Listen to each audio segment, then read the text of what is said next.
Welcome friends, स्वागत है आपका आपके अपने यूट्यूब चैनल एग्जाम 5G में। अब वक्त है दोस्तों समझने का।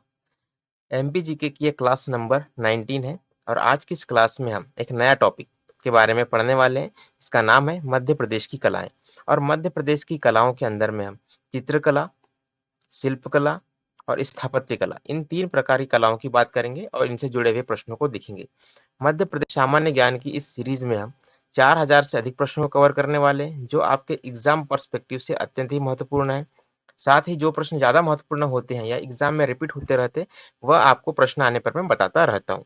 सभी के सभी प्रश्न एमसीक्यू के फॉर्मेट में होंगे और सभी प्रश्नों को हम कंसेप्ट और डिटेल के साथ में देखने वाले हैं। अब हम यह देखते हैं कि यह सीरीज किन किन लोगों के लिए फायदेमंद होने वाली है। तो जो बच्चे एमपीपीएससी प्रीलिम्स की तैयारी कर रहे हैं, चाहे 20 की कर रहे हो, 21 की कर रहे हो या आने वाली एग्जाम्स की कर रहे हो, एमपी पुलिस की जो बच्चे तैयारी कर रहे हैं, क्योंकि आपको पता होगा मध्य प्रदेश में होने वाली व्यापम की सभी एग्जाम में और एमपीपीएससी की एग्जाम में एमपीजीके से जुड़े हुए प्रश्नों का वेटेज बहुत ज्यादा होता है ना। तो ये टॉपिक हमको तैयार करना, इस सब्जेक्ट को हमें तैयार करना अत्यंत ही महत्वपूर्ण हो जाता है। सभी के सभी प्रश्न हमने अपनी इस सीरीज में टॉपिक वाइज लिए हुए है ना। एक टॉपिक खत्म करने के बाद ही हम अगले टॉपिक के प्रश्न लेते हैं। और यह सारी के सारी सीरीज एमपीपीएससी 2020 के नए सिलेबस पर आधारित है। आपको पता होगा कि 2019 के बाद है ना, लास्ट एग्जाम हुई थी 2019 में और 2020 के लिए सिलेबस चेंज हो गया है। तो नए सिलेबस पर आधारित यह सीरीज है। आज का टॉपिक है मध्य प्रदेश की कलाएं, उसमें से इन तीन कलाओं का अध्ययन हम करने वाले हैं। चलिए दोस्तों, इन सब्जेक्ट से जुड़े हुए प्रश्नों को हम देखते हैं। चलिए शुरू करते हैं। आज की क्लास का पहला प्रश्न है, भारत का वह राज्य जो कलाओं का घर कहलाता है। कलाओं का घर इस उपनाम से हमारे प्यारे राज्य मध्य प्रदेश को जाना जाता है। तो इस प्रकार से ऑप्शन नंबर ए इस सवाल का सही जवाब हो जाएगा, है ना। मध्य प्रदेश यह कहा जाता है कलाओं का घर। बहुत ही सिंपल प्रश्न था। अगला प्रश्न अब हम देखते हैं, भारत की सबसे प्राचीन प्रागैतिहासिक शैल चित्र किस स्थान पर पाए जाते हैं। यदि आपको यह पता हो कि प्रागैतिहासिक काल की गुफाएं किस स्थान पर मिली थी, तो आप इस सवाल का जवाब बिना पढ़े भी दे सकते हैं। यदि आपने पुरानी सीरीज देखी हो तो आप गैस कर सकते हैं। तो दोस्तों देखते हैं दूसरे सवाल का सही जवाब क्या होने वाला है। इसका सही जवाब है भीम बेटिका की गुफाएं, ऑप्शन नंबर बी, है ना। एग्जाम में प्रश्न आता है कि भीम बेटिका की गुफाएं कौन से जिले में स्थित है। तो वर्तमान ये मध्य प्रदेश के यह रायसेन जिले के अंतर्गत आती है, जो कि भोपाल के समीप में आती है ना। चलिए अगला प्रश्न देखते हैं। अगला प्रश्न है, मालवा की चित्रकला शैली में मुख्यतः किस प्रकार का प्रभाव दिखाई देता है। ठीक है, इस वर्ड को आप ध्यान से देखिएगा। यहाँ पूछा क्या गया है, मालवा की चित्रकला शैली। तो इसे मैं नंबर दे देता हूँ 1। ऐसे ही मध्य प्रदेश में 3 और यानी कुल मिलाकर 4 चित्रकला की शैलियां पाई जाती है। ठीक है, एग्जाम में डायरेक्टली क्वेश्चन ये भी आ सकता है कि मध्य प्रदेश में कितने प्रकार की चित्रकला शैली पाई जाती है। तो टोटल पाई जाती है दोस्तों 4 प्रकार की चित्रकला शैली, जिसमें से एक है मालवा की चित्रकला शैली। बाकी अन्य 3 के नाम मैं आपको बताता हूँ। अगली है बुंदेलखंड की चित्रकला शैली, तीसरी है बघेलखंड, बघेलखंड की चित्रकला शैली, और चौथी आती है ग्वालियर, है ना। तो ये 4 प्रकार की चित्रकला शैलियां मध्य प्रदेश में मुख्य रूप से पाई जाती है। यहाँ क्या पूछा जा रहा है प्रश्न में कि मुख्यतः किस प्रकार का प्रभाव दिखाई देता है। सभी चित्रकला शैलियों में मुख्य रूप से धार्मिक प्रभाव दिखाई देता है। तो ऑप्शन नंबर बी इस सवाल के हिसाब से इसका सही जवाब हो जाएगा, है ना। अगला प्रश्न अब हम देखते हैं, मध्य प्रदेश में 20वीं शताब्दी में चित्रकला का मुख्य प्रशिक्षण केंद्र देवलालीकर कला विथिका, है ना। इसका नाम आपको विशेष रूप से याद रखना है, अत्यंत ही महत्वपूर्ण है। देवलालीकर कला विथिका यानी कि देवलालीकर कला केंद्र, जहां पर प्रशिक्षण दिया जाता है, उसे ही हम विथिका कहते हैं। यह किस स्थान पर स्थित है, यह पूछा जा रहा है। तो यह वर्तमान में मध्य प्रदेश के इंदौर शहर के अंदर में आती है ना। तो ऑप्शन नंबर ए इस सवाल का सही जवाब हो जाएगा। बहुत ही इंपॉर्टेंट प्रश्न है, आईएमपी कर आप इसे याद रख सकते हैं, एग्जाम में पूछा जा सकता है। अगला प्रश्न देखेंगे, मध्यकाल में बुंदेलखंड में चित्रकला का विकास एवं प्रोत्साहन किसने किया था। बात कभी की जा रही है मध्यकाल की, ठीक है, किस स्थान की बात की जा रही है, तो बुंदेलखंड की बात की जा रही है। तो इससे भी आप मतलब कुछ गैस तो कर ही सकते हैं, है ना। तो चलिए अब हम देखते हैं इस सवाल का सही जवाब क्या होने वाला है। तो बुंदेला शासकों ने चित्रकला के विकास में विशेष योगदान दिया था। तो ऑप्शन नंबर ए इस सवाल का सही जवाब हो जाता है, बुंदेला शासक। यदि बात की जाए स्थापत्य कला की, तो स्थापत्य में महत्वपूर्ण योगदान चंदेलों का आता है। अगला प्रश्न देखते हैं। बघेलखंड में बुंदेली कलम शैली किस बुंदेला शासक ने विकसित की थी? बुंदेली कलम शैली के विकास के बारे में बात की जा रही है। दोस्तों, इसको बुंदेला शासक विकसित करते हैं। पहली बात तो आपको ये याद रखना है ना, नाम में भी बुंदेली है तो आप इसे इजीली गैस कर सकते हैं। और शासक का नाम है Sungjit Singh. Sungjit Singh Bundela. Option number C इस सवाल का सही जवाब हो जाएगा। अब नेक्स्ट प्रश्न लेते हैं। बघेलखंड क्षेत्र का वह किला जिसमें कवि बिहारी की रचना बिहारी सतसई के दोहे चित्रित है ना। तो बिहारी सतसई के दोहे ये कहाँ पर लिखे गए हैं, इस बारे में पूछा जा रहा है। अब यदि आप ऑप्शन को ध्यान से देखें तो सारे के सारे किले के नाम यहाँ पर दिए हुए, यानी कि ये दोहे किले की दीवारों पर उकेरे गए हैं, यह हम कह सकते हैं। दोस्तों, इस सवाल का सही जवाब है दतिया का किला। दतिया के किले में बिहारी सतसई के दोहे को उकेरा गया है और उकेरने वाले शासक का नाम है भाव सिंह। इनका भी नाम आप इस अतिरिक्त रूप से याद रख सकते हैं। अगला प्रश्न देखते हैं।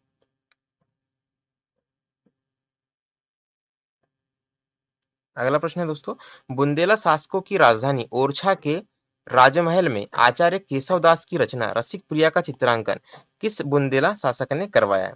तो रसिक प्रिया का चित्रांकन करवाने वाले शासक का नाम है इंद्रजीत सिंह, है ना। ऑप्शन नंबर बी इस सवाल का सही जवाब हो जाएगा। इंद्रजीत सिंह ने रसिक प्रिया का चित्रांकन करवाया था। अगला प्रश्न देखेंगे।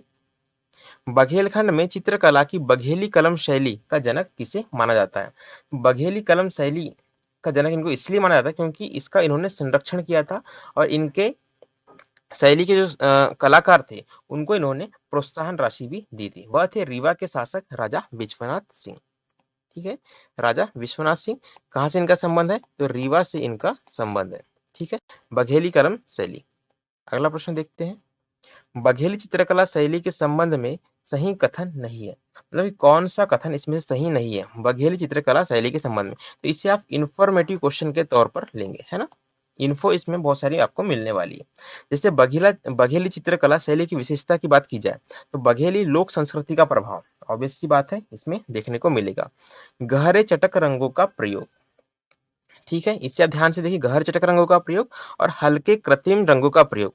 आपस में यदि इन दोनों स्टेटमेंट को देखा जाए तो दोनों में से एक गलत है, यह हम डेफिनेटली रूप से कह सकते हैं। और धार्मिक प्रभाव तो यह आपको हर चित्रकला में, हर कलाकारी में देखने को मिलेगा, है ना, क्योंकि उस वक्त में धर्म का प्रभाव अधिक होता था। तो इन दोनों में से ही हमारा आंसर होने वाला है। ठीक है दोस्तों, तो पहला ऑप्शन आपका सही है बघेल चित्रकला के संबंध में, दूसरा भी लास्ट वाला भी सही है और यहाँ पर दूसरा भी सही हो जाता है।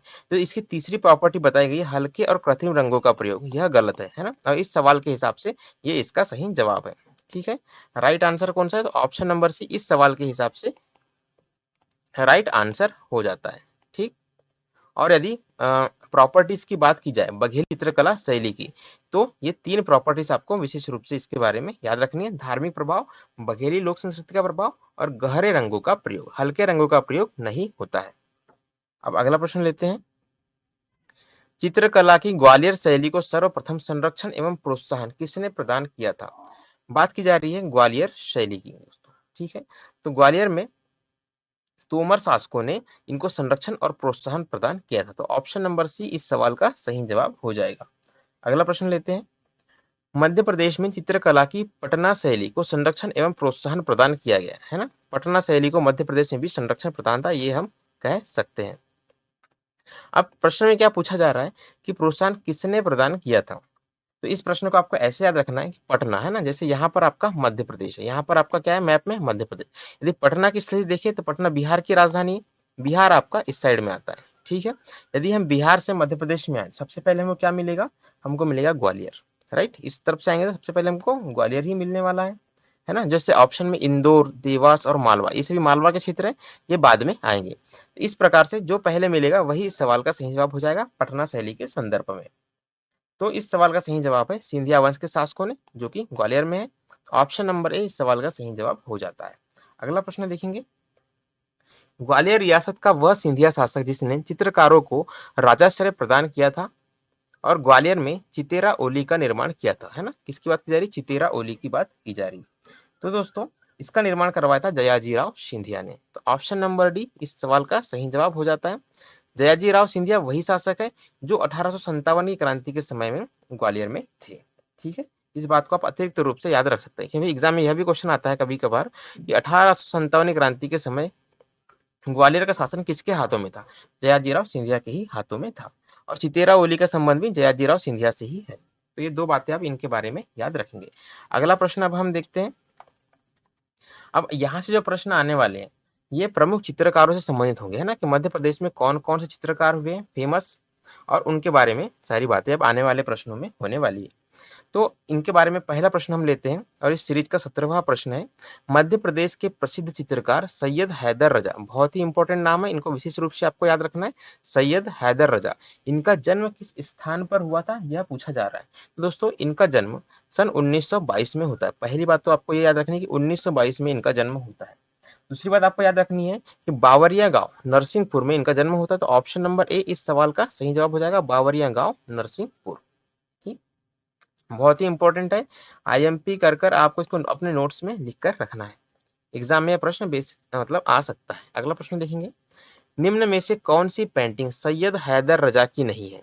ठीक है, इस प्रश्न से हमें क्या जानकारी मिलेगी कि एक पेंटिंग सैयद हैदर रजा की नहीं है, लेकिन तीन पेंटिंग्स हैं। तो तीनों पेंटिंग के नाम आपको याद रखने हैं, जैसे कि अटल शून्य की अनंतता, यह इनकी पेंटिंग है। तपोवन इनकी पेंटिंग है और अनसुनी आवाज इनकी पेंटिंग है।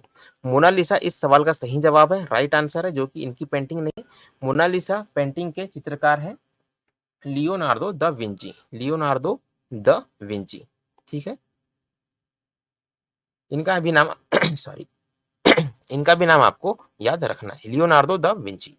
अगला प्रश्न लेते हैं, भारत का वह प्रसिद्ध चित्रकार जिसने फ्रांस देश का चित्रकला का सर्वोच्च पुरस्कार प्राप्त किया था। ठीक है, हमारे देश का एक ऐसा चित्रकार भी है जिसे फ्रांस देश ने चित्रकला का सर्वोच्च पुरस्कार, यानी किसी दूसरे देश का सर्वोच्च पुरस्कार जीतना किसी के लिए बहुत ही मतलब गर्व की बात होती है। और जब वो हमारे राज्य का हो तो यह हमारे लिए भी गर्व की बात हुई। उनका सही नाम है दोस्तों सैयद हैदर रजा। ऑप्शन नंबर बी इस सवाल का सही जवाब है। इन्होंने फ्रांस का सर्वोच्च पुरस्कार जीता था। यदि पूछा जाए इस फ्रांस के सर्वोच्च पुरस्कार का नाम क्या है, इसका थोड़ा अजीब सा नाम है, प्रोपिला क्रिटिक। ठीक है दोस्तों, क्या नाम है इनका? पुरस्कार का नाम है प्रोपिला क्रिटिक।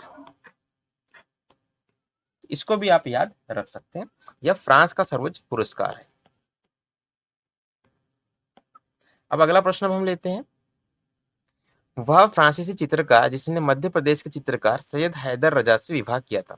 अब इस पुरस्कार जीतने के बाद क्या होता है कि सैयद हैदर रजा इनके द्वारा एक फ्रांस के चित्रकार से ही विवाह कर लिया जाता है। तो किसने इनके साथ विवाह किया था इस बारे में यह प्रश्न पूछा जा रहा है। सो इनकी पत्नी का नाम था जॉनी मेंजिला, है ना। ऑप्शन नंबर ए इस सवाल का सही जवाब हो जाएगा, जॉनी मेंजिला। और यदि बात की जाए, चलिए छोड़िए, है ना, अगला प्रश्न देखते हैं, निम्नलिखित में से कौन चित्रकार की जन्म स्थली इंदौर शहर है? इंदौर शहर में इनमें से किस चित्रकार का जन्म हुआ यह पूछा जा रहा है दोस्तों। तो इंदौर शहर में, क्वेश्चन छूट गया क्या हमारा? नहीं नहीं, कटा हुआ है, ठीक है। इंदौर शहर में किसका जन्म हुआ?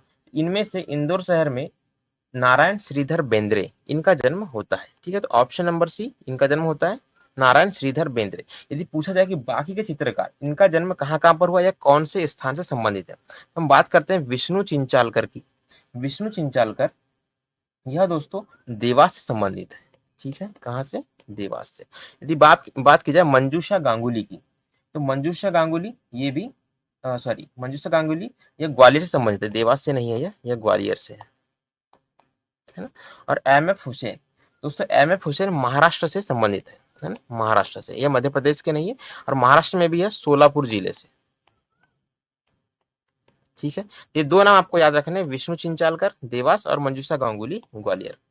अगला प्रश्न हम देखेंगे, प्रार्थना सभा में गांधी। ठीक है, ये थोड़ा सा गलत जगह लग गया, ये पूरा एक ही नाम है ना। प्रार्थना सभा में गांधी, इस पेंटिंग का चित्रकार कौन है यह पूछा जा रहा है।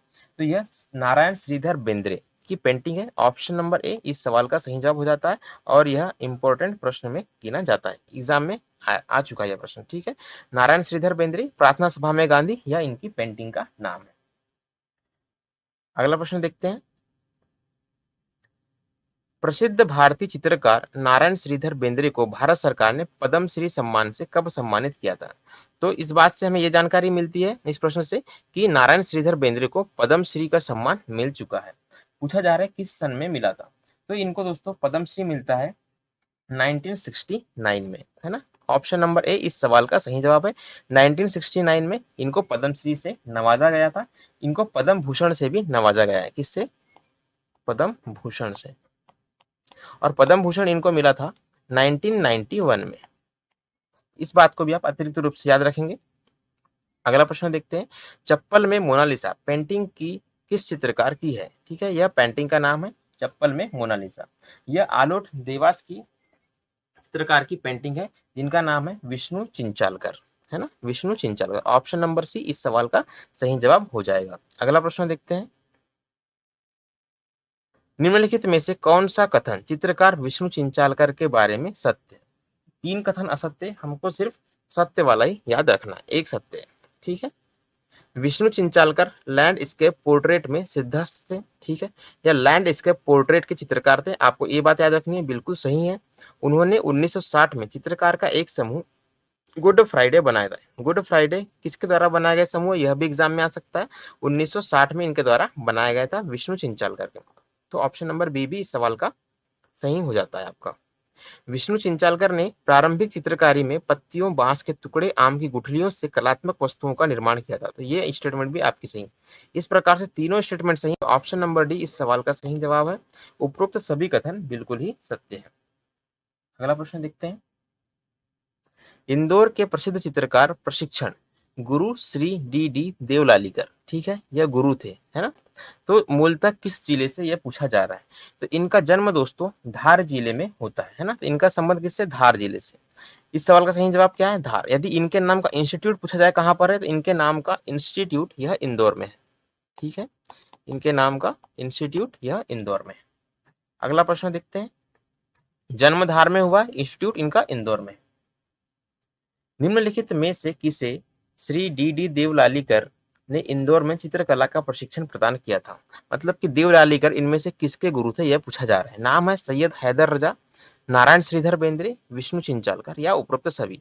ऑप्शन नंबर डी इस सवाल का सही जवाब है, या उपरोक्त सभी के गुरु रहे हैं। इनके अलावा इन्होंने मकबूल फिदा हुसैन इनको भी प्रशिक्षण दिया है, ठीक है। तो इनका नाम भी आप याद रख सकते हैं। अगला प्रश्न है। चित्रकार एम.एफ. हुसैन ने किस फिल्म अभिनेत्री को लेकर गजगामिनी फिल्म बनाई थी? यदि आपने मूवी देखी गजगामिनी तो इनकी हीरोइन का नाम आपको बताना है, ठीक है। एम.एफ. हुसैन भी इनको लिया था। तो उस अभिनेत्री का नाम है दोस्तों Madhuri Dixit. Option number C इस सवाल का सही जवाब है।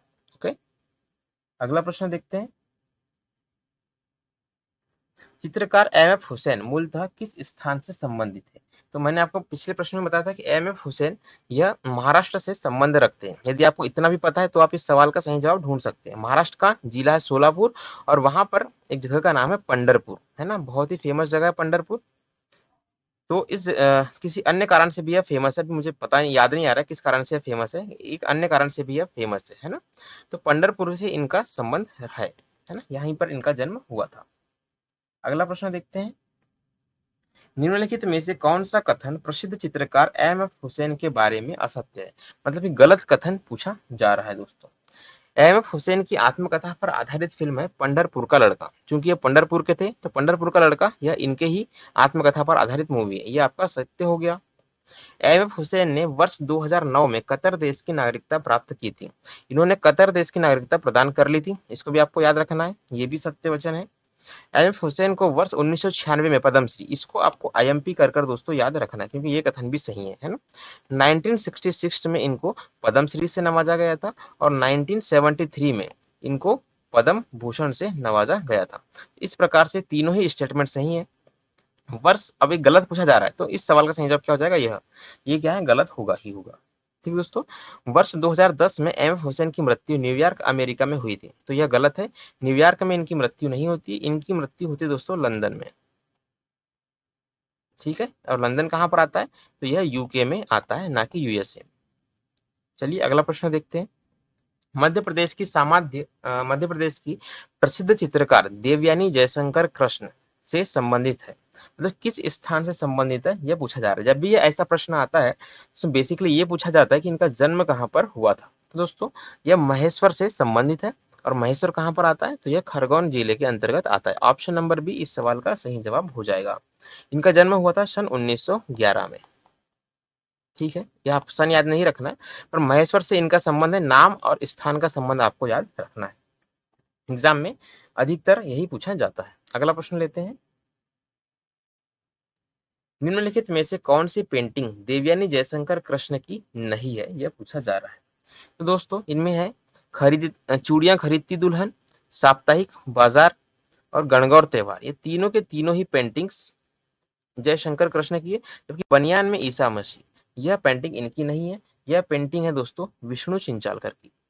आगे चला गया, यह पेंटिंग है विष्णु चिंचालकर की।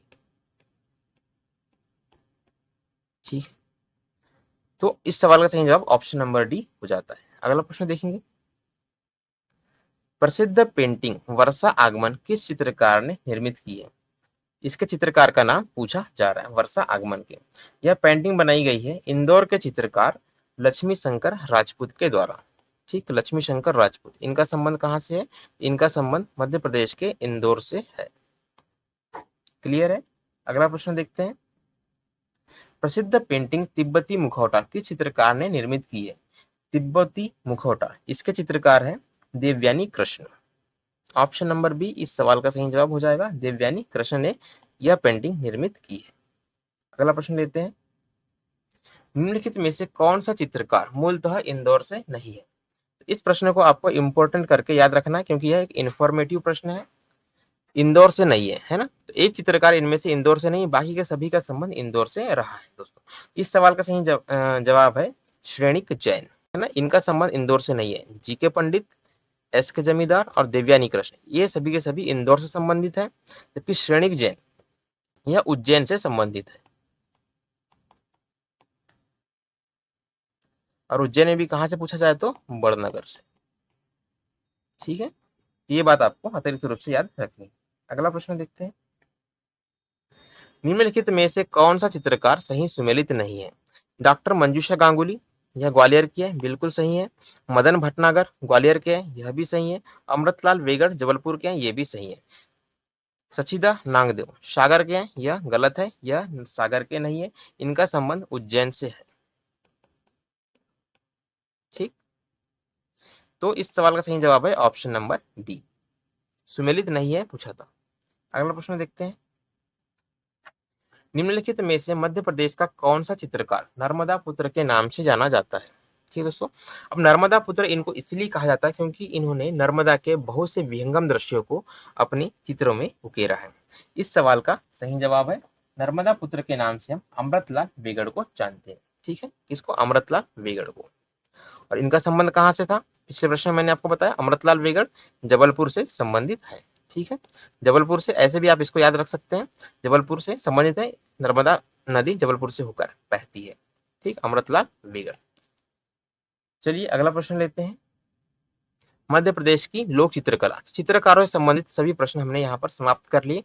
अब लोक चित्रकला है ना, ऐसी चित्रकला जो ग्रामीण अंचलों में बनाई जाती है, उनके बारे में यहाँ पर अब प्रश्न होंगे, है ना? तो लोक चित्रकला भी एक महत्वपूर्ण टॉपिक है, इससे जुड़े प्रश्न भी एग्जाम में पूछे जाते हैं।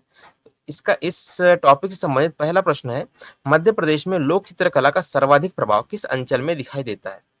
तो गांव में सबसे ज्यादा पेंटिंग किस इलाके में बनाई जाती है लोकल लोगों के द्वारा, यह पूछा जा रहा है। इस सवाल का सही जवाब है बुंदेलखंड। ठीक है दोस्तों, कहां पर? बुंदेलखंड में। ऑप्शन नंबर सी इस सवाल का सही जवाब है। अगला प्रश्न देखते हैं। निम्नलिखित में से कौन सी लोक चित्रकला का प्रचलन मालवा अंचल में नहीं है? मतलब कि कौन सी चित्रकला मालवा अंचल की नहीं है, यह पूछा जा रहा है। तो यहाँ पर चित्रावन, रंगोली और मांडना, ये तीनों ही कहाँ की? मालवा की चित्रकला है, जबकि सुआटा यह मालवा की चित्रकला नहीं। अगला प्रश्न देखते हैं। इस सवाल का सही जवाब क्या हो गया? सुआटा। मालवा की लोक चित्रकला चित्रावन कब उकेरी जाती है, यानी किस अवसर पर उकेरी जाती है चित्रावन? इंपोर्टेंट प्रश्न है, इसे आप आईएमपी कर याद रखेंगे। ठीक है, चित्रकला का नाम क्या है? चित्रावन। और चित्रावन कब उकेरी जाती है, यह पूछा जा रहा है। चित्रावन विवाह के अवसर पर उकेरी जाने वाली चित्रकला है ना। और यह एक भित्ति चित्रकला है, इसको भी आप याद रखेंगे। कैसी चित्रकला है ये? भित्ति चित्रकला। तो ये चित्रकला दो प्रकार की होती है, एक तो होगी भित्ति चित्रकला और दूसरी होती है एक जमीन पर जो बनाई जाती है ना, एक जमीनी चित्रकला होती है। तो चित्रावन यह भित्ति चित्रकला है जो विवाह के समय पर उकेरी जाती है। और यदि पूछा जाए कि किस जाति के द्वारा यह कार्य अधिकतर किया जाता है, तो चितेरे, मालवा में पाई जाने वाली चितेरे जनजाति के द्वारा। जी लिख रहा हूँ इसे मैं, एक्चुअली चितेरे, ठीक है, चितेरे जाति के द्वारा यह उकेरी जाती है। आई होप कि इस प्रश्न से आपको बहुत सी जानकारी मिली होगी। अगला प्रश्न देखते हैं। मालवा अंचल के प्रसिद्ध लोक चित्र कलाकार धूलजी महाराज किससे संबंधित है? इंपॉर्टेंट प्रश्न है, जहां भी किसी का नाम आएगा वह प्रश्न अपने आप ही इंपॉर्टेंट हो जाएगा। धूलजी महाराज के बारे में पूछा जा रहा है। धूलजी महाराज चित्रावन से संबंधित है ना, चित्रावन से संबंधित। ऑप्शन नंबर ए इस सवाल का सही जवाब है। और मैंने बताया था चित्रावन के बारे में आपको क्या याद रखना है कि यह भित्ति चित्रकला का एक एग्जाम्पल है ना, इसका एग्जाम्पल है, तो भित्ति चित्रकला का एक एग्जाम्पल है और धूलजी महाराज इससे संबंध रखते हैं। अगला प्रश्न देखते हैं दोस्तों। अच्छा, कुछ लोगों को यह लग रहा होगा वीडियो देखने के बाद, यार इतने सारी चित्रकलाएं हैं, इतने सारे पेंटर्स, आपको याद कैसे रखना है ना। तो इनको रट्टा नहीं मारना है, 2-3 बार आप इस वीडियो को रिवाइज करके देखिए, या टेलीग्राम पर मैंने इसकी पीडीएफ ऑलरेडी पहले ही प्रोवाइड करवा दिए इस वीडियो के आने के, तो आप उनको 2-3 बार बस सरसरी नजर से आप पढ़ लीजिए। जितना आपको जितना एग्जाम पूछा जाएगा उतना आपको ऑटोमेटिकली याद रह जाएगा। बस करना क्या है, आपको 3-4 बार आप इसको ध्यान से पढ़ना, या वीडियो देख लीजिए 3-4 बार बस। अगर रट्टा मारेंगे तो आप भूल जाएंगे, है ना। और हो सके तो मैप के माध्यम से याद कीजिएगा, एक मैप ले लीजिए और मालवा की चित्रकला और मालवा बघेलखंड के क्षेत्रों को चित्रित करके उनको आप शॉर्टकट रिवीजन के रूप में लिख सकते हैं। ठीक, नोट्स आप अपने हाथ से ही बनाया कीजिए, किसी और की नोट से कभी नहीं पढ़ा जाता है, ठीक है। किसी की और की नोट से पढ़ने से आपको याद भी नहीं होगा, या मैं आपको बता रहा हूँ, अगर आप खुद की नोट से याद करेंगे तो आपको ज्यादा बेनिफिट मिलेगा, चीजें आपको लंबे समय तक याद रहेगी। इस प्रश्न को मैं लेता हूँ, निमाड़ अंचल की चित्रकला पगल्या क्या है? पुराना प्रश्न हमने देख लिया था। हाँ, निमाड़ अंचल की चित्रकला पगल्या के बारे में पूछा जा रहा है दोस्तों। तो पगल्य चित्रकला यह पहले शिशु के जन्म पर शुभ संकेत के रूप में रेखांकित की जाती है। कब? पहले शिशु के जन्म पर। ऑप्शन नंबर ए इस सवाल का सही जवाब हो जाएगा। अगला प्रश्न लेते हैं। मध्य प्रदेश में लोक चित्रकला संजा फुली का चित्र प्रमुख रूप से कहाँ उकारा जाता है? संजा फुली के चित्र के बारे में बात की जा रही है। तो यह मुख्य रूप से निमाड़ अंचल में उकेरे जाने वाली कला है। ऑप्शन नंबर बी इस सवाल का सही जवाब है। यह श्राद्ध पक्ष में लड़कियों के द्वारा बनाया जाता है। कब बनाया जाता है? यह श्राद्ध पक्ष में। इसको आप अतिरिक्त इंफॉर्मेशन के रूप से याद रखेंगे, श्राद्ध पक्ष में बनाए जाने वाला चित्र है। अच्छा, आप देख रहे होंगे कि ये जो विशेष प्रकार के चित्रकारी है, ये किसी न किसी विशेष अवसर पर ही बनाई जाती है, डेली नहीं बनाई जाती है ना। जैसे विवाह के अवसर पर हो गया, पहले शिशु के जन्म के अवसर पर, श्राद्ध पक्ष में, इस प्रकार से। इन बातों को भी आपको याद रखते हुए चलना है। अगला प्रश्न लेते हैं। निमाड़ क्षेत्र में ईरत का चित्र कब उकेरा जाता है? एक ईरत नाम का चित्र होता है, यह कब बनाया जाता है, यह पूछा जा रहा है। ईरत नाम का चित्र यह विवाह के समय में बनाया जाता है और यह निमाड़ क्षेत्र में बनाया जाता है। विवाह के समय में चित्रावन कहाँ बनाया जाता है? मालवा के क्षेत्र में। ईरत कहाँ बनाया जाता है? निमाड़ के क्षेत्र में। इस तरह से आपको याद रखना है, रिवाइज करते रहना है। अगला प्रश्न देखते हैं। निम्नलिखित में से कौन सी लोक चित्रकला निमाड़ अंचल की सही सुमेलित नहीं है? ठीक है दोस्तों, निमाड़ अंचल की कौन सी कला नहीं है, यह पूछा जा रहा है। सही सुमेलित नहीं है, सारी की सारी कलाएं निमाड़ी है, कौन सी सही सुमेलित नहीं है यह आपको बताना है। ठीक है, तो निमाड़ी कला में थापा, यह सेला सप्तमी दशहरा से संबंधित है। कंचाली भरना विवाह के अवसर पर, मोरधन रक्षाबंधन के अवसर पर, और जिरोती हरियाली अमावस्या के अवसर पर। इस सवाल का सही जवाब है ऑप्शन नंबर सी, मोरधन। यह रक्षाबंधन के अवसर पर नहीं बनाई जाती है, यह दिवाली के अवसर पर बनाई जाती है। ठीक, इस सवाल का सही जवाब है ऑप्शन नंबर सी, मोरधन, दिवाली के अवसर पर, ना कि रक्षाबंधन के। अगला प्रश्न लेते हैं। कोहबर का चित्र कब उकेरा जाता है? तो ये कोहबर का चित्र मुख्य रूप से बघेलखंड में उकेरा जाता है। कहाँ उकेरा जाता है? बघेलखंड में। ठीक है दोस्तों, और बघेलखंड में भी विवाह के अवसर पर यह उकेरा जाता है। तो ऑप्शन नंबर ए इस सवाल का सही जवाब हो जाएगा, विवाह के अवसर पर। विवाह के अवसर पर चित्र मुख्य रूप से, यहाँ तक हमें क्या पता चलता है कि विवाह के अवसर पर मुख्य रूप से चित्रांकन किया जाता है और भित्ति पर किया जाता है, दीवारों पर किया जाता है। ठीक है, तो आपको अलग अलग एरियाज में विवाह के अवसर पर बनने वाले चित्रों को एक अलग से कागज में लिख लेना है और उनके नाम आपको याद करना है। ठीक है, अभी तक मैंने विवाह के अवसर पर बनने वाले 3 एरिया के चित्रों के बारे में बता दिया है आपको, जैसे कि ईरत है और चित्रावण है, जो कि निमाड़ और मालवा अंचल के चित्र है, कोहबर या बघेलखंड अंचल का चित्र है। अगला प्रश्न देखते हैं, बघेलखंड अंचल में नेवरा उमे का चित्र कौन से माह में उकेर कर पूजने की परंपरा है? नेवरा नमे यह चित्र का नाम है दोस्तों। तो यह भादो माह में उकेरा जाता है। ठीक है, कब उकेरा जाता है? भादो माह में। इसको आप याद रखेंगे। और यह चित्र बनाकर पुत्रवती महिला यानी कि जिन बच्चों के पुत्र है, संतान है, अपने संतान की दीर्घ आयु की पूजा के लिए बनाया जाता है। नेवरा उमे क्यों बनाया जाता है? अपने संतान की दीर्घ आयु के लिए, संतान की दीर्घ आयु, इस कारण से महिलाएं चित्र को बनाती। अगला प्रश्न लेते हैं, बघेलखंड में कौन चित्र शिशु जन्म के समय उकेरकर पूजने की परंपरा है? शिशु के जन्म के 6 दिन बाद, है ना, 6 दिन बाद सभी के एरियाज में होती, मेरे एरिया में होती, छठी की एक कार्यक्रम रखा जाता है। इस छठी के कार्यक्रम में भी कुछ चित्रकारी की जाती है। ठीक है, तो इसे हम छठी चित्र, इसका सही जवाब है बघेलखंड में छठी चित्र शिशु के जन्म पर उकेरा जाता है। ऑप्शन नंबर बी सही हो गया। अगला प्रश्न देखते हैं, छठी में एक्चुअली होता क्या है? यदि इसकी बात करें, छठी में मुख्यतः बहुत सारे इलाके में नामकरण किया जाता है दोस्तों। ठीक, अगला प्रश्न देखेंगे, निम्नलिखित में से कौन सी लोक चित्रकला मूलतः बघेलखंड अंचल की नहीं है? इनमें से कौन सी चित्रकला जो बघेलखंड अंचल की नहीं है? कोहबर बघेलखंड का है, तिलंगा बघेलखंड का है, नेवरा उमे बघेलखंड का है। सुरैती जो है यह बघेलखंड की चित्रकला नहीं है, यह बुंदेलखंड की चित्रकला है। ठीक, सुरैती बुंदेलखंड का हो जाता है। ऑप्शन नंबर डी इस सवाल का सही जवाब है, क्योंकि यहाँ पर नहीं है, पूछा गया। अगला प्रश्न देखते हैं, निम्नलिखित में से मध्य प्रदेश की कौन सी लोक चित्रकला भूमि अलंकार नहीं है? यानी कि जैसे कि मैंने आपको बताया था, चित्रकला 2 जगह पर की जाती है। एक तो की जाती है यह दीवारों पर, ठीक है, कहाँ की जाती है? दीवारों पर। और एक की जाती है जमीन पर यानी कि भूमि पर। तो कौन सी भूमि अलंकरण नहीं है? चौक पूर्णा यह भूमि पर पूजा जाता है, चौक। ठीक है दोस्तों, गोवर्धन यह दिवाली के अवसर पर भूमि पर बनाया जाता है, रंगोली भूमि पर बनाई जाती है। चौक पूर्णा और रंगोली एक ही तरह का मतलब आर्ट है। चौक पूर्णा में डिफरेंस क्या? चौक पूर्णा रंगोली में, है ना, चौक में कलर्स नहीं होते, यह क्या होती है? यह व्हाइट, इस मटेरियल से ही बनाई जाती है, जबकि यह कलरफुल होती है। क्या? यह कलरफुल होती है। मूर्ते जो है यह भित्ति आर्ट यानी कि दीवारों पर बनाया जाता है। इस सवाल का सही जवाब क्या हो जाएगा? मूर्ते, ये जमीन पर नहीं बनाया जाता। अगला प्रश्न देखते हैं, बुंदेलखंड में सुरैती का चित्र कब उकेरा जाता है? तो सुरैती, यह प्रश्न रिपीट हो रहा है बार बार, यह इसलिए क्या होता है? सुरैती इंपॉर्टेंट हो जाएगा। यदि आप बुक से पढ़ रहे हो तो सुरैती के बारे में सारी जानकारी आपको पढ़नी है। किस अवसर पर उकेरा जाता है सुरैती, यह पूछा जा रहा है। तो सुरैती दोस्तों दिवाली के अवसर पर उकेरा जाता है। कब? दिवाली के अवसर पर। ऑप्शन नंबर बी इस सवाल का सही जवाब हो जाएगा। अगला प्रश्न अब हम लेते हैं, बुंदेलखंड अंचल में मूर्ते चित्र किस अवसर पर बनाया जाता है? तो मूर्ते का चित्र यह बुंदेलखंड में विवाह के अवसर पर बनाया जाता है। ठीक है, विवाह के अवसर पर। ऑप्शन नंबर ए इस सवाल का सही जवाब हो जाएगा। अगला प्रश्न देखते हैं, बुंदेलखंड अंचल में भाई दूज की पुत्रियां किससे बनाई जाती है? ठीक है, इस टर्म को आप याद रखेंगे, भाई दूज की पुत्रियां, यह गोबर से बनाई जाती है और भूमि अलंकरण के रूप में यह बनाई जाती है। ऑप्शन नंबर ए इस सवाल का सही जवाब हो जाएगा। अगला प्रश्न देखते हैं, बुंदेलखंड सहित समूचे मध्य प्रदेश का सबसे लोकप्रिय चित्रांकन कौन सा है?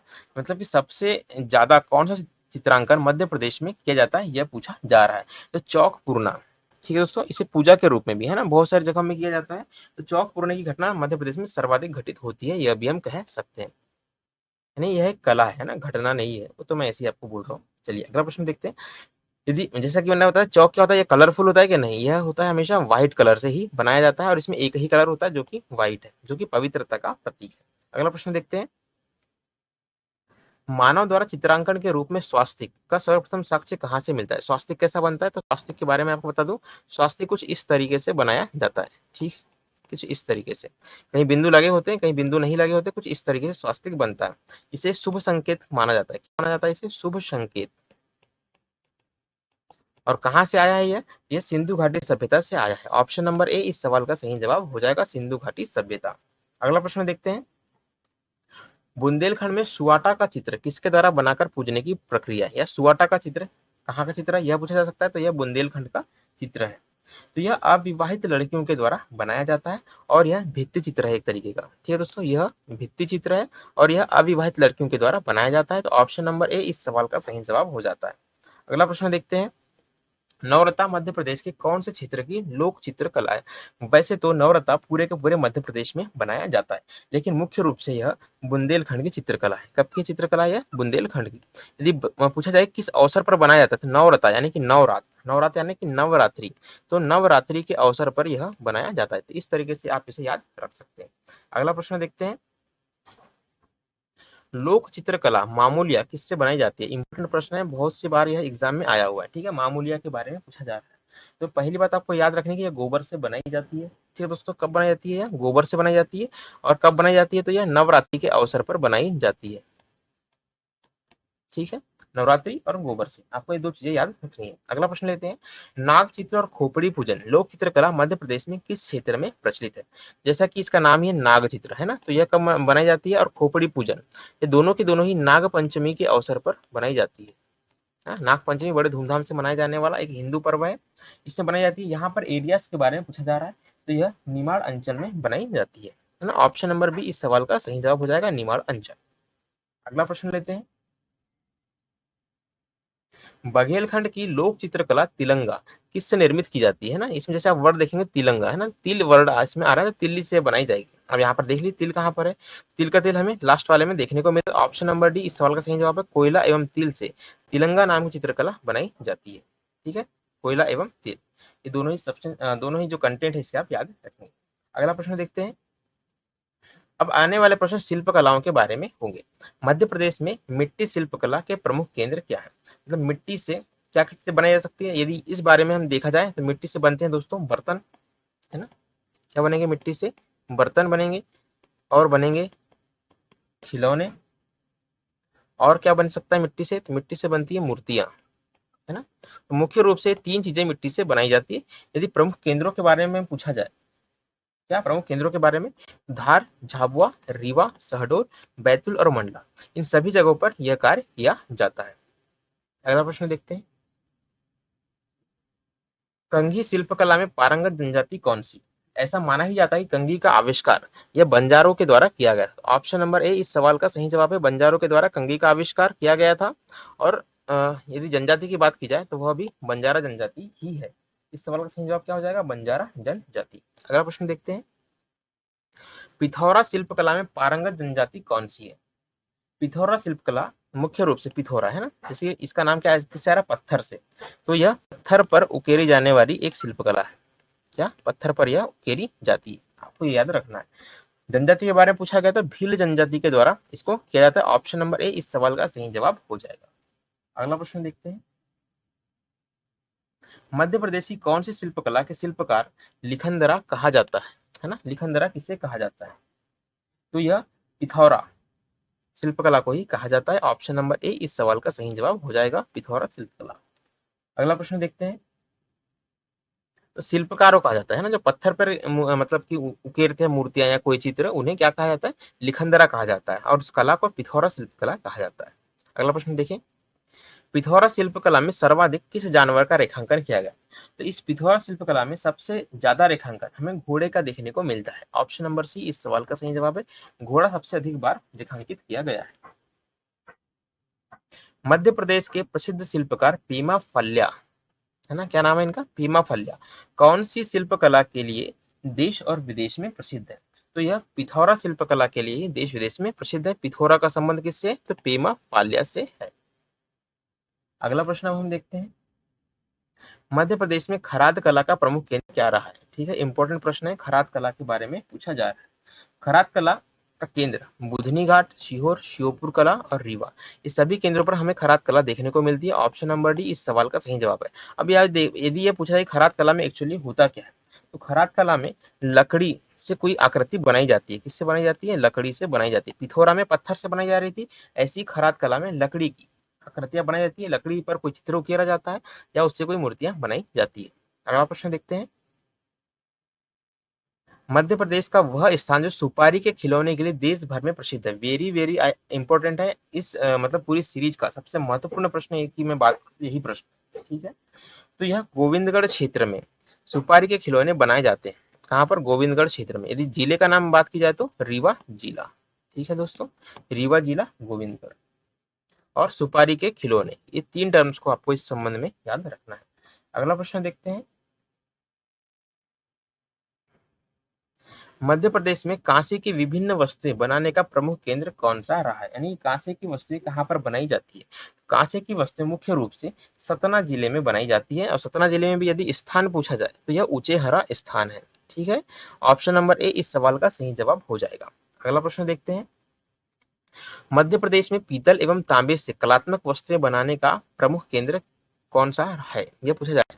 किसकी बात की जा रही है? पीतल और तांबे की। इसके पहले किसकी बात की गई थी? कांसे की बात। तो कांसा अलग चीज है, पीतल अलग चीज है ना। तो ये पीतल और तांबे की कला हमें नरसिंहपुर जिले में देखने को मिलती है, और नरसिंहपुर जिले में भी स्थान का नाम पूछा जाए तो चिचली उस स्थान का नाम है। इस सवाल का सही जवाब ऑप्शन नंबर ए हो जाएगा। अगला प्रश्न देखते हैं। मध्य प्रदेश में बांस शिल्पकला के प्रमुख केंद्र कौन से रहे हैं? है ना, तो जहां पर बांस का उत्पादन अधिक होगा, बांस शिल्पकला भी वहीं पर पनपेगी, है ना।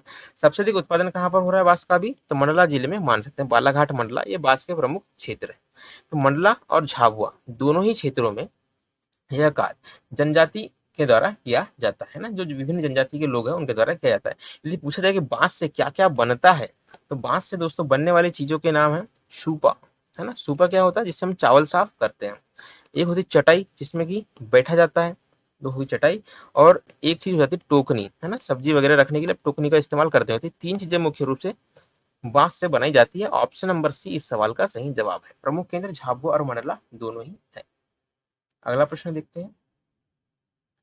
मध्य प्रदेश में धातु मूर्ति कला का मुख्यतः किस जिले में काम होता है? यानी कि धातु मूर्ति कला के बारे में पूछी जा रही है, या मेटल से मूर्तियां बनाई जाती है। तो मेटल से मूर्तियां सबसे अधिक होशंगाबाद में बनाई जाती है। यहाँ के लोग इस कार्य में महारथी है, ठीक है। और मुख्य रूप से पूछा जाए कि क्या बनाया जाता है मूर्ति कला में, तो मूर्ति कला में मूर्तियां तो हो ही गई, और साथ ही सिंहासन, है ना, जिस पर कि बैठा जाता है, राजा महाराजा बैठते थे, उसे हम सिंहासन कहते हैं। उनके बैठने की चेयर सिंहासन कहलाती है। तो इन दो चीजों का निर्माण मुख्य रूप से किया जाता है, मूर्ति और सिंहासन का। अगला प्रश्न लेते हैं। मध्य प्रदेश में संगमरमर पत्थर से मूर्तियां एवं मंदिरों का निर्माण किस स्थान पर होता है? यदि आप कभी जबलपुर घूमने गए भेड़ाघाट, तो आपने देखा होगा रास्ते में बहुत से शिल्पकार संगमरमर की मतलब पत्थरों से बहुत सी आकृतियां बनाकर, जिसमें से आप में कुछ लोगों ने उसमें अपना नाम भी लिखवाया होगा, है ना, या कुछ आकृति जो है ताजमहल हो गया, वो भी बनवाकर आप घर पर लेकर आते हैं। तो संगमरमर के पत्थर का मुख्य रूप से कार्य होता है जबलपुर में, ग्वालियर में, मंदसौर में, टीकमगढ़ में। इन सभी स्थानों पर संगमरमर के शिल्पकार पाए जाते हैं। तो ऑप्शन नंबर डी इस सवाल का सही जवाब हो गया, ठीक। चलिए अगला प्रश्न देखते हैं। तीर धनुष शिल्प कला में पारंगत जनजाति कौन सी है? मतलब कि कौन सी जनजाति के लोग शिकार से संबंधित है, यह पूछा जा रहा है। धनुष और तीर से क्या किया जाएगा? तो शिकार किया जाएगा, यस, अपनी स्वयं की सुरक्षा की जाएगी। तो भील जनजाति के लोग इस कला में अत्यधिक पारंगत होते हैं। ऑप्शन नंबर ए इस सवाल का सही जवाब हो जाएगा। अगला प्रश्न देखते हैं। वह जनजाति जिसने पृथ्वी पर सबसे पहले कपड़ा बुनने का कार्य किया, है ना, कपड़ा बुनने का कार्य सबसे पहले किसने आरंभ किया, यह पूछा जा रहा है। बहुत ही इंपॉर्टेंट प्रश्न है, क्योंकि बात की जा रही है पृथ्वी की। सबसे पहले यह कार्य पनिका जनजाति के लोगों ने किया था दोस्तों, पनिका जनजाति, है ना। और वर्तमान में पनिका जनजाति अपना आराध्य कबीरदास को मानते हैं। कबीरदास कौन है? इनके आराध्य है वर्तमान में, ठीक। अगला प्रश्न देखते हैं। मध्य प्रदेश में गुड़िया शिल्प का मुख्य केंद्र कौन सा है? गुड़िया शिल्प कला कहाँ पर मतलब पाई जाती है, ये पूछा जा रहा है। तो मध्य प्रदेश में कपड़े की कतरन से या कपास से गुड़िया बनाई जाती है, और इसका मुख्य केंद्र ग्वालियर रहा है, ठीक है। क्या रहा है इसका मुख्य केंद्र? ग्वालियर। तो ऑप्शन नंबर ए इस सवाल का सही जवाब हो जाएगा। अच्छा, एक और केंद्र है जहां पर गुड़िया बनाई जाती है, यह भील जनजाति के द्वारा बनाई जाती है। कहां पर बनाई जाती है? झाबुआ में। तो गुड़िया शिल्प से संबंधित आपको दो जिलों का याद रखना है, एक तो हो गया ग्वालियर और एक हो गया आपका झाबुआ। अगला प्रश्न देखते हैं। मध्य प्रदेश की प्रसिद्ध शिल्पकार कला बत्तोबाई कौन सी शिल्पकला से संबंधित है? तो बत्तोबाई का संबंध जो रहा है वह गुड़िया शिल्पकला से रहा है। ऑप्शन नंबर ए इस सवाल का सही जवाब हो जाएगा, गुड़िया शिल्पकला। अगला प्रश्न देखते हैं। मध्य प्रदेश में लाख शिल्पकला का प्रमुख केंद्र क्या है? लाख मध्य प्रदेश के लगभग लगभग सभी जिलों में उत्पादित होता है, ठीक है। और इसके शिल्पकला का प्रमुख केंद्र उज्जैन, ग्वालियर, रतलाम, मंदसौर, महेश्वर यानी कि मालवा क्षेत्र, ठीक है। यदि शॉर्टकट में बात की जाए तो मालवा क्षेत्र इस कला में पारंगत है। ऑप्शन नंबर डी इस सवाल का सही जवाब हो जाएगा। यदि पूछा जाए कि लाख से एक्चुअल में बनता क्या है, तो अतिरिक्त जानकारी के रूप में लाख से बनती है दोस्तों चूड़ियां, ठीक है। पेटी बनाई जाती है, खिलौने बनाए जाते हैं, ठीक। और सुंदरता साज सज्जा का सामान यानी कि सौंदर्य सामग्री जिसको हम कहते हैं सौंदर्य सामग्री। तो इतनी चीजें जो है वह लाख से बनाई जाती है। अगला प्रश्न देखते हैं। मध्य प्रदेश में निम्नलिखित में शिल्पकला केंद्र सही सुमेलित है, यह पूछा जा रहा है ना। शिल्पकला केंद्र में क्या सही सुमेलित है, यह बेसिकली पूछा जा रहा है। तो यहाँ पे छिपा शिल्पकला धार से संबंधित है, बाघ प्रिंट धार से संबंधित है, भैरवगढ़ प्रिंट उज्जैन से संबंधित है। तीनों के तीनों ही सही है। जबकि जरी प्रिंट इसका काम रतलाम में नहीं होता है, इसका काम होता है मध्य प्रदेश की राजधानी भोपाल में, ठीक है। ऑप्शन नंबर डी इस सवाल का सही जवाब हो जाएगा। अगला प्रश्न देखते हैं। मध्य प्रदेश में शिल्प कला के रूप में साड़ी निर्माण का प्रमुख प्रसिद्ध केंद्र कौन सा है? तो साड़ी के लिए मध्य प्रदेश का कौन सा स्थान प्रसिद्ध है? तो दोस्तों एक तो महेश्वर की साड़ी अत्यंत ही फेमस है और दूसरी चंदेरी की साड़ी। तो इस प्रकार से ए और बी दोनों ही इस सवाल के सही जवाब हो जाएंगे, यानी कि इस सवाल का सही जवाब इस प्रश्न के हिसाब से ऑप्शन नंबर सी हो जाएगा। महेश्वर की साड़ी और चंदेरी की साड़ी दोनों ही अत्यंत ही फेमस है और साड़ी निर्माण के प्रमुख केंद्र के रूप में पूरे देश भर में जाने जाते हैं। ठीक है दोस्तों, अगला प्रश्न देखते हैं। मध्य प्रदेश में स्थापत्य कला। अब आने वाले प्रश्न जो है मध्य प्रदेश में स्थापत्य कला से संबंधित होंगे। चलिए देखते हैं पहला प्रश्न, मध्य प्रदेश में स्थापत्य कला के प्रथम साक्ष्य कहाँ पर मिलते हैं? तो स्थापत्य कला के प्रथम साक्ष्य हमको भीमबेटका में ही देखने को मिलते हैं, जो कि वर्तमान में मध्य प्रदेश के रायसेन जिले में स्थित है। और इस क्षेत्र में हमको आदि मानव के समय के प्रागैतिहासिक काल के शैल चित्र देखने को मिलते हैं। अगला प्रश्न देखेंगे। मध्य प्रदेश में स्थापत्य कला के क्रमिक इतिहास का वास्तविक रूप किस काल से मिलता जुलता है?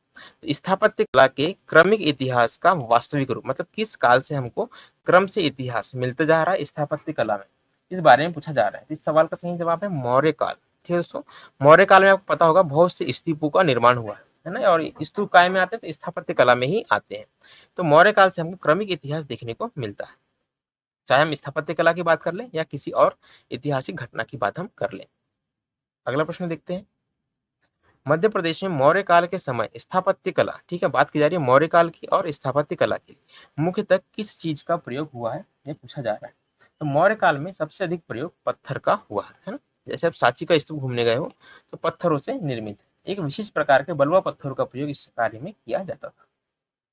और यदि पूछा जाए पत्थर से पहले शिल्पकला में किस चीज का प्रयोग किया था, पत्थर से पहले मुख्य रूप से ईंट और लकड़ी, ठीक है दोस्तों, ईंट और लकड़ी का प्रयोग मुख्य रूप से किया जाता रहा है।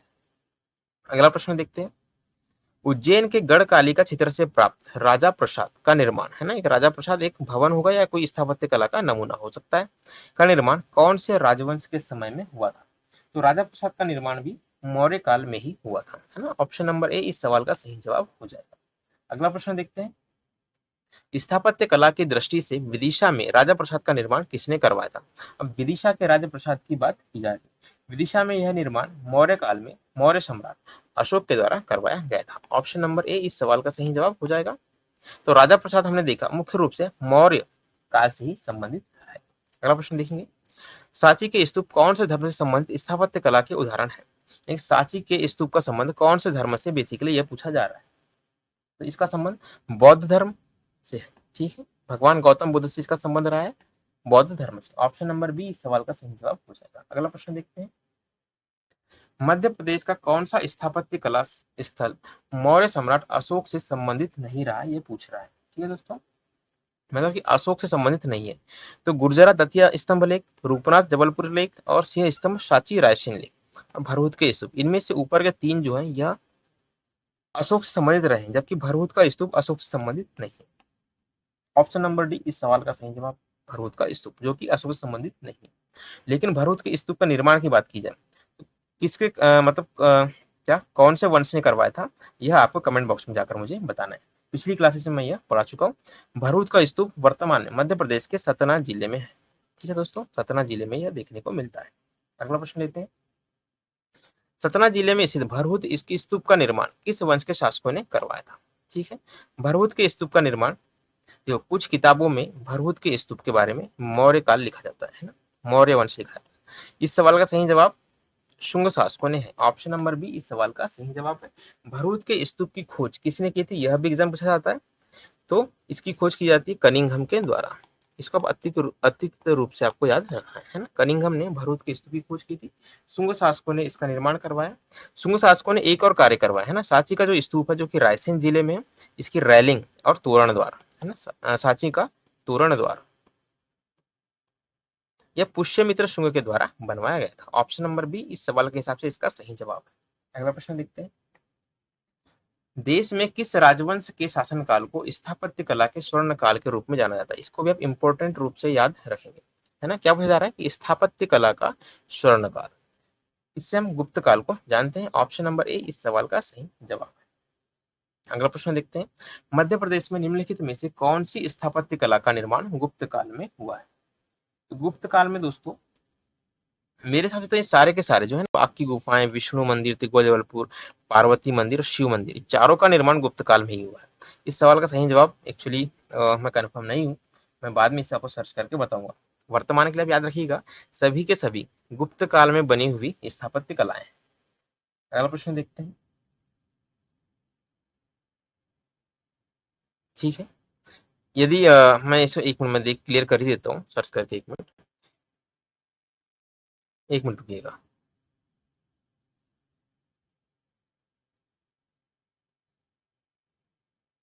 ठीक है, इस सवाल का सही जवाब है ऑप्शन नंबर डी शिव मंदिर, है ना। वैसे मैं इस बारे में भी कंफर्म नहीं हूँ, चारों के चारों जो मुझे दिख रहे हैं इस सभी के सभी इनका निर्माण गुप्त काल में ही हुआ है। यदि पर्टिकुलरली जहां से मैंने ये प्रश्न लिए है, यदि उस बुक की बात करूं तो शिव मंदिर इसका सही जवाब वहां पर दिखा रहा है। ठीक है, आई होप कि आप मेरी बात समझ गए होंगे, है ना। अगला प्रश्न देखते हैं, स्थापत्य कला के रूप में चित्र रथ गर्भगृह छोटे सपाट छत वाले एक एवं दो स्तंभ युक्त मंडप किस काल की विशेषता रही है? स्थापत्य कला के रूप में क्या पूछा जा रहा है, चित्र रथ यानी कि रथ की रचना होगी, गर्भगृह होगा और छोटे और सपाट छत होंगे इस मंदिर में, और दो स्तंभ युक्त मंडप होंगे, है ना। यह प्रॉपर्टीज बताई जा रही है, किस काल के यह पूछा जा रहा है, तो यह प्रॉपर्टीज गुप्तोत्तर काल की है। ऑप्शन नंबर बी इस सवाल का सही जवाब है। अगला प्रश्न लेते हैं, शिवपुरी जिले में अत्यधिक अलंकृत मंदिर महुआ का शिव मंदिर किस काल की स्थापत्य कला का उदाहरण है? ठीक, बात की जा रही है शिवपुरी जिले में, तो इसे इंफॉर्मेटिव प्रश्न के रूप में लेना है। ये पूछा यह जा सकता है कि महुआ का शिव मंदिर यह किस स्थान पर है, तो यह शिवपुरी जिले में है। यदि किस काल का है, यह बनी हुई रचना है, तो यह गुप्तोत्तर काल की रचना है। ठीक है, रचना से मतलब स्थापत्य कला से मेरा यहाँ पर, है ना, या वास्तुकला से। अगला प्रश्न देखते हैं, ग्वालियर स्थित तेली का मंदिर का निर्माण किस शैली में निर्मित है? तो बहुत ही इंपॉर्टेंट प्रश्न है, बहुत सी बार एग्जाम में आ चुका है। तो ग्वालियर में स्थित तेली का मंदिर, बहुत बार तो यही आया कि तेली का मंदिर कहाँ पर स्थित है, ग्वालियर में स्थित है। यह द्रविड़ शैली में बना हुआ उत्तर भारत की एकमात्र इमारत है। ठीक है, तो ऑप्शन नंबर बी इस सवाल का सही जवाब है। इंपॉर्टेंट इसीलिए उत्तर भारत में द्रविड़ शैली में निर्मित यह एकमात्र इमारत है। द्रविड़ शैली का प्रयोग भारत में अधिकतर दक्षिण के राज्यों में हुआ है। ठीक है, भारत के दक्षिण राज्यों में आपको द्रविड़ शैली देखने को मिलती है। अगला प्रश्न देखते हैं, ग्वालियर स्थित तेली का मंदिर का निर्माण किसने करवाया था? अगेन बहुत ही इंपॉर्टेंट प्रश्न है, आईएमपी करके इसे याद रखेंगे। तेली के मंदिर का निर्माण कच्छप घात शासकों ने करवाया था। ऑप्शन नंबर ए इस सवाल का सही जवाब है। अगला प्रश्न देखते हैं, जबलपुर में भेड़ाघाट क्षेत्र में निर्मित 64 योगिनी मंदिर, है ना। तो जबलपुर क्षेत्र के 64 योगिनी मंदिर की बात यह की जा रही है, किस राजवंश की स्थापत्य कला का उत्कृष्ट उदाहरण है? तो यह मंदिर कलचुरी वंश के शासकों के द्वारा बनवाया गया था दोस्तों। ठीक है, यदि कलचुरी वंश में किसके द्वारा बनवाया गया था ये पूछा जाए तो रानी अलहन देवी, इनका नाम था रानी अलहन देवी, इनके द्वारा इसका निर्माण करवाया गया था। अगला प्रश्न लेते हैं, मालवा के शासक भोज परमार द्वारा रचित रचना जिसमें वास्तुकला एवं स्थापत्य कला के बारे में गहन विस्तृत जानकारी दी गई है। ठीक है दोस्तों, यानी कि राजा भोज के बारे में सुना होगा, जिन्होंने भोपाल नगर बसाया था, उन्होंने बहुत सारी किताबें में लिखी हुई है। ये संस्कृत के प्रकांड विद्वान हुआ करते थे। वास्तुकला और स्थापत्य के कला के बारे में इन्होंने अपनी कौन सी पुस्तक में बताया, यह प्रश्न पूछा जा रहा है। यह प्रश्न हम अपने पूर्व की क्लासेस में भी डिस्कस कर चुके हैं, तो आप वीडियो को पॉज कीजिए और इस प्रश्न का सही जवाब मुझे दीजिए। मैं आपको इसका सही जवाब बताने जा रहा हूँ। आई होप कि आपने इसका आंसर मुझे कमेंट बॉक्स में दे दिया होगा। इस ग्रंथ का नाम था समराम गणसूत्र, है ना, समराम गणसूत्र। अगला प्रश्न देखते हैं। राजा भोज परमार द्वारा निर्मित वह मंदिर जो आज भी वास्तुकला के दृष्टिकोण से अधूरा है, पूछा जा रहा है। तो यह रायसेन जिले में स्थित भोजेश्वर या भोजपुर का मंदिर है, ठीक है, जहां पर मध्य प्रदेश का सबसे बड़ा शिवलिंग स्थापित किया गया है। तो आपको ऑप्शन नंबर ए इस सवाल का सही जवाब हो जाता है। इस भोजेश्वर मंदिर को ही विशेष रूप से आपको याद रखना है, इसे मध्य प्रदेश के सोमनाथ के नाम से भी जाना जाता है। मध्य प्रदेश के सोमनाथ ना दोस्तों, सोमनाथ के नाम से इसको जाना जाता है। अब आपको बताना है कि इंडिया में कहां पर, अपने भारत में सोमनाथ का मंदिर किस राज्य में स्थित है, आपको यह बताना है। ठीक है, आपके लिए प्रश्न है, कमेंट बॉक्स में कमेंट करके मुझे बताइए सोमनाथ का मंदिर कहां पर है। मध्य प्रदेश का सोमनाथ, भोजेश्वर मंदिर या भोजपुर में स्थित मंदिर है। ठीक, अगला प्रश्न देखते हैं। मालवा के होलकर शासकों ने स्थापत्य कला के रूप में क्या निर्माण करवाया था। तो इन्होंने मंदिर ही बनवाए, महल ही बनवाए, नदी घाट का निर्माण भी करवाया है, छतरिया यानी कि मकबरे जिसको हम कहते हैं, या इसको हम कहते हैं समाधि स्थल, जहां मरने के बाद दफनाया जाता है, उस स्थान को ही हम छतरियों के नाम से जानते हैं। तो इन सभी का निर्माण होलकर शासकों के द्वारा करवाया गया। ऑप्शन नंबर डी इस सवाल का सही जवाब है। अगला प्रश्न लेते हैं। मध्य प्रदेश का वह स्थान जहां इस्लामिक अफगानी वास्तुकला एवं स्थापत्य कला के दर्शन होते हैं ना, इस्लाम और अफगानी वास्तुकला मिक्स रूप से जहां देखने को मिलती है, तो यह हमें भोपाल और मांडू दोनों ही स्थानों पर देखने को मिलती है। इस प्रकार से ऑप्शन नंबर सी इस सवाल का सही जवाब हो जाएगा। भोपाल में भी इसके बहुत से उदाहरण है और मांडू एक फेमस जगह है ही, है ना, जहां पर हमें इस्लामी अफगानी शैली के एग्जाम्पल देखने को मिलते हैं। तो दोस्तों इस प्रकार हमारी ये आज की क्लास समाप्त होती है। आपको मैंने आज कहा नहीं, अभी मैं आपको बता देता हूँ। एक सूचना है कि 1000 सब्सक्राइबर का टारगेट हमने इस मंथ के लिए रखा हुआ है। जब ये टारगेट पूरा हो जाएगा तो मैं एमपीपीएससी मेंस का कोर्स आपके लिए अपने यूट्यूब चैनल पर लेकर आऊंगा। तो इस टारगेट को जल्द से जल्द पूरा करने के लिए जो लोग देख रहे हैं वो जल्द से जल्द हमारे चैनल को सब्सक्राइब करें, है ना, और जो नहीं देख रहे हैं उन बच्चों तक हमारे इस वीडियो को पहुंचाएं, अधिक से अधिक शेयर करें, सब्सक्राइब करना नहीं भूलना है। यदि आप टेलीग्राम पर मेरे साथ जुड़ना चाहते हैं तो @exam5g इस नाम से हमारा एक टेलीग्राम चैनल है, वहां जाकर आप इसे ज्वाइन कर सकते हैं।